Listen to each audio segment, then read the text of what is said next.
So for the first time in a long time, Minnesota homebuyers may actually have something unfamiliar going on: options.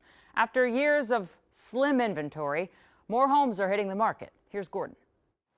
When it comes to the Minnesota real estate market, realtors say the sellers are still in control. But for the first time in years, the buyers are starting to gain some ground. What are we seeing with the housing market kind of going into the peak summer months? We're seeing our highest inventory levels really since 2018 right now. So buyers are seeing more opportunities. More choices, says Brian Vantoff with RE/MAX Advantage, with nearly 11,000 new homes on the market in April, according to Minnesota realtors. What might be some of the factors that are putting more homes on the market right now? I think people are just kind of getting used to the 6 to 6.5% mortgage rate, which probably isn't going to change much in the next year.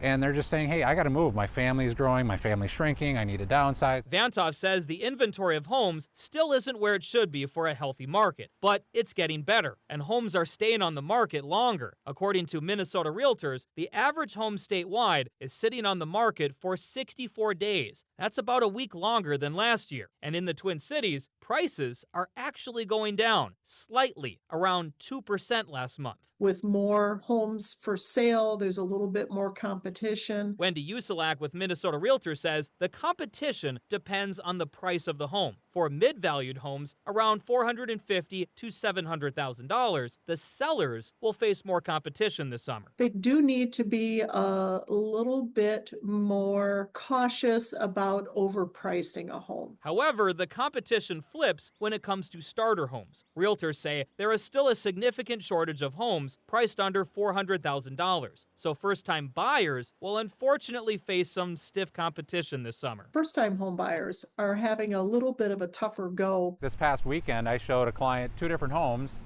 and both of those homes got a notification on Sunday to say, hey, highest and best offers by 5 o'clock Sunday night. We have multiple offers. Vantoff says first-time buyers must be ready to make a quick decision because there may not be enough starter homes to go around, and sellers should get their homes ready sooner rather than later. If you want to sell your house for a top dollar, it has to be within the next 45 to 60 days, or you may miss the peak of the market.